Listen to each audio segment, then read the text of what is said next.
Bonjour à tous, j'espère que vous allez bien aujourd'hui. On se retrouve dans une nouvelle vidéo pour parler d'anxiété, puisque je vais te proposer 4 conseils pour apprendre à gérer et pourquoi pas à réduire ton anxiété. Avant de commencer, comme d'habitude, n'hésite surtout pas à liker la vidéo, à t'abonner et à nous rejoindre sur notre page Instagram si ce n'est pas encore fait. Et sans plus tarder, c'est parti pour la vidéo.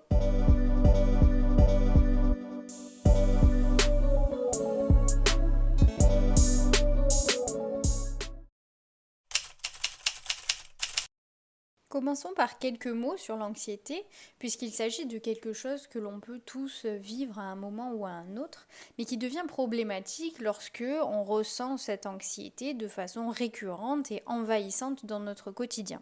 On parle alors de troubles anxieux qui peuvent être de plusieurs formes, par exemple de l'anxiété généralisée, une anxiété sociale, des phobies, un trouble panique ou encore des troubles obsessionnels compulsifs, vous savez les fameux TOC. Les symptômes en eux-mêmes peuvent être très variables d'un individu à un autre, mais on peut les catégoriser en deux parties. Les symptômes psychiques, qui vont vraiment être du côté de l'angoisse, d'un très fort stress, peut-être d'une peur intense, des difficultés de concentration, une certaine irritabilité. Et évidemment du côté somatique, donc physique, où on va avoir peut-être des palpitations cardiaques, une forte tension musculaire, des sueurs, des troubles du sommeil, alimentaires, digestifs. Bref, tu l'auras compris, l'anxiété va agir sur différents niveaux à la fois du psychique et du corps et donc va se manifester de plein de façons différentes. Évidemment, l'un des symptômes aussi très connus sont les fameuses attaques de panique ou crises d'angoisse qui vont surgir de façon saisissante à un moment donné, parfois avec un déclencheur, parfois sans, et c'est donc sur ça qu'on va un petit peu discuter aujourd'hui. L'une des premières choses indispensables à mon sens pour pouvoir travailler sur son anxiété, ça va d'abord d'être apprendre à l'accueillir. Comme je l'ai déjà évoqué sur notre page Instagram, personne, je dis bien personne, n'est responsable de son anxiété. Personne n'est responsable de ressentir ces symptômes à la fois physiques et psychiques. Évidemment, ils se manifestent contre notre gré puisque je pense que nous sommes tous d'accord pour dire que si nous pouvions plutôt ne pas avoir ce type de symptômes et ne pas ressentir cette anxiété, si nous avions le choix, eh bien nous ferions en sorte de ne pas la vivre. C'est donc pour cela, dans cette dimension du surgissement de l'anxiété, que je parle d'apprendre à l'accueillir. C'est sûr que ça peut sembler plus facile à dire qu'à faire, néanmoins, à cet instant précis où tu ressens les symptômes de cette anxiété, elle est là. Et tu as beau peut-être être en train de la travailler, peut-être que tu sais que tu as des moyens de la gérer plus ou moins, mais en tout cas, à l'instant précis où elle se manifeste, elle est là. Dans l'ici et le maintenant, elle est là. Faire ce travail de se dire, bon ok, là maintenant tout de suite je me sens comme ça, je sais que c'est mon anxiété qui surgit, ça permet en fait de ne pas créer cette espèce de boucle, tu sais, de sentiment de panique qui vient se rajouter aux sentiments anxieux qui sont déjà là, et donc d'amplifier le phénomène d'anxiété. Deux critères de l'anxiété sont les dimensions d'amplification, mais aussi d'anticipation de quelque chose, d'une situation, d'un problème. C'est là où on se retrouve dans la dynamique où on se dit ah mais si alors je fais ça maintenant, alors il va se passer ça, et puis ça, et puis ça, etc. etc. Et donc c'est presque un effet boule de neige sur l'anticipation de ce qui pourrait éventuellement se passer. C'est donc pour cela qu'il y a à mon sens un travail à faire sur arriver à mettre pause ne serait-ce que quelques secondes et se dire, se rappeler, non, on est ici maintenant, donc ça rejoint un petit peu mon conseil précédent, mais en tout cas on est ici maintenant, je vais me concentrer sur ce qui se passe maintenant, ce qui se passe à la fois objectivement dans la situation, mais aussi dans mon corps. Donc on va se concentrer sur sa respiration, sur le fait de s'incarner dans son corps. Donc c'est là que tu entends la dimension aussi de travail sur le lien entre corps et esprit, puisque c'est aussi ça qui nous permet de nous recentrer un petit peu, notamment dans ces moments de crise. Je t'en parle d'ailleurs dans certaines vidéos que je te mettrai dans le petit et dans la barre d'infos. Ce troisième conseil est dans la continuité du précédent puisqu'il s'agit de travailler sur sa respiration. Alors pourquoi insister en particulier sur la respiration?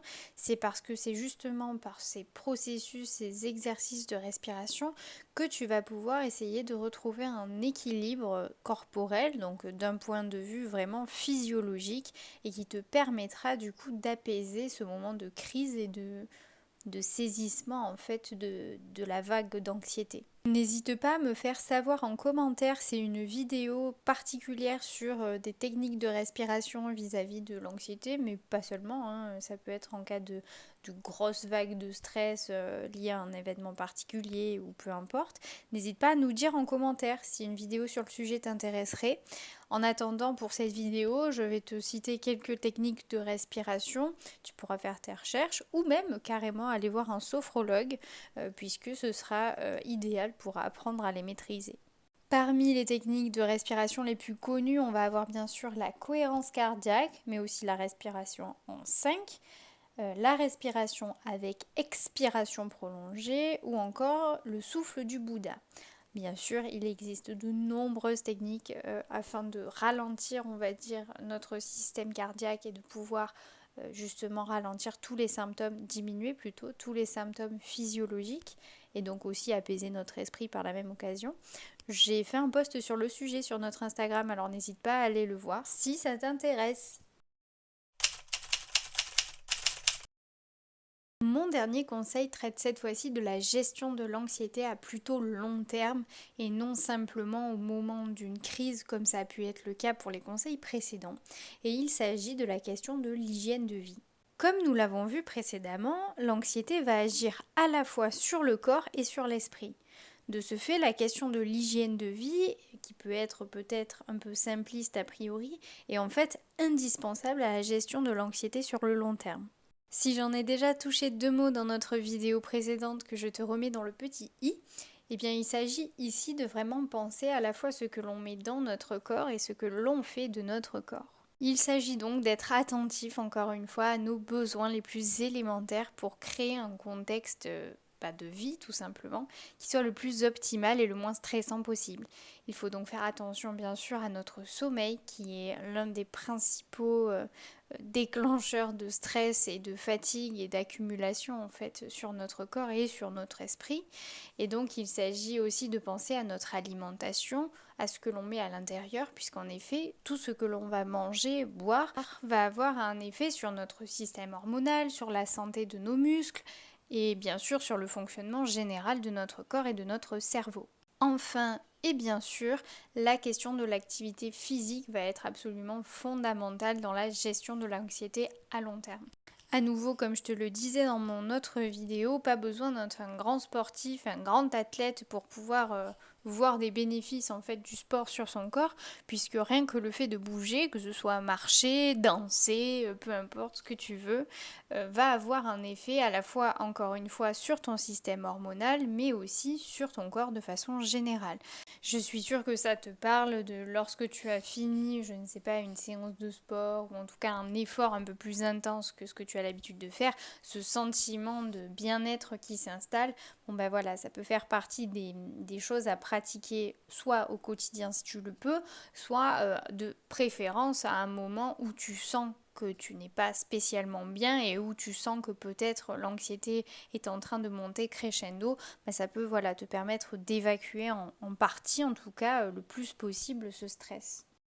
Pour résumer ce conseil, en fait, l'idée serait donc de créer un état, de créer un équilibre, on va dire, dans ton quotidien pour que tu puisses, on va dire, être le moins possible sujet à justement des perturbations de l'environnement qui viendraient complètement effracter un quotidien déjà, on va dire, déséquilibré ou fragile.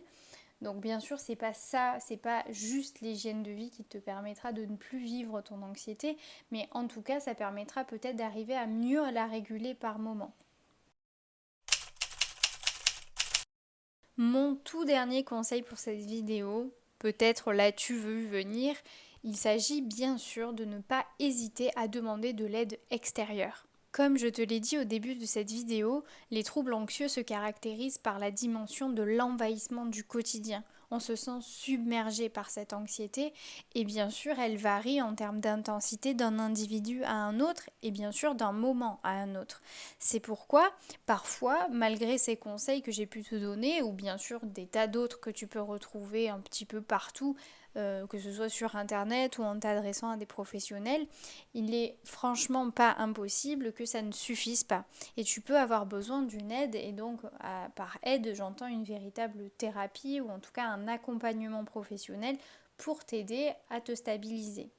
Je vais évidemment parler de ce que je connais, mais bien sûr tu peux voir des psychologues en tout genre pour initier une psychothérapie et évidemment travailler sur cette anxiété. Tu vas avoir des psychothérapies qui vont être très axées sur la gestion du trouble anxieux en lui-même et donc essayer de vraiment agir en plein dessus. Donc ça va être le cas par exemple des thérapies cognitives et comportementales. Et ensuite tu vas pouvoir aussi trouver des thérapies qui vont être plutôt dans on va dire la compréhension et peut-être la recherche d'origine un petit peu plus profonde de ce trouble pour ensuite pouvoir le travailler.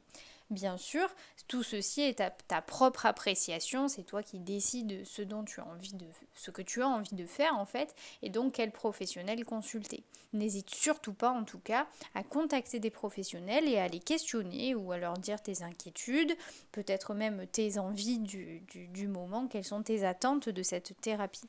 Il existe bien sûr d'autres pratiques et d'autres professionnels qui peuvent t'accompagner avec ce trouble. Je pense par exemple, comme je te l'ai cité au préalable, la question de la sophrologie, mais aussi de l'hypnothérapie. Bref, je t'avoue que je ne suis pas experte sur ces autres disciplines, donc je ne peux pas en parler plus en détail, mais en tout cas, ça vaut le coup de te renseigner si ce sont des choses qui t'intéressent. Voilà, cette vidéo est maintenant terminée. Je te remercie si tu l'as regardée jusqu'au bout. J'espère sincèrement qu'elle te sera utile et qu'elle te permettra d'apprendre 2-3 petites choses que tu ne savais pas ou auxquelles tu n'avais pas pensé pour t'aider à la gestion de ton anxiété. N'oublie surtout pas avant de partir de liker la vidéo si elle t'a plu, de t'abonner, de nous suivre sur notre page Instagram et pourquoi pas de partager cette vidéo à tous ceux qui en auraient éventuellement besoin, auxquels tu penses en ce moment même. Sur ce, je te laisse et je te dis à très bientôt dans une prochaine vidéo.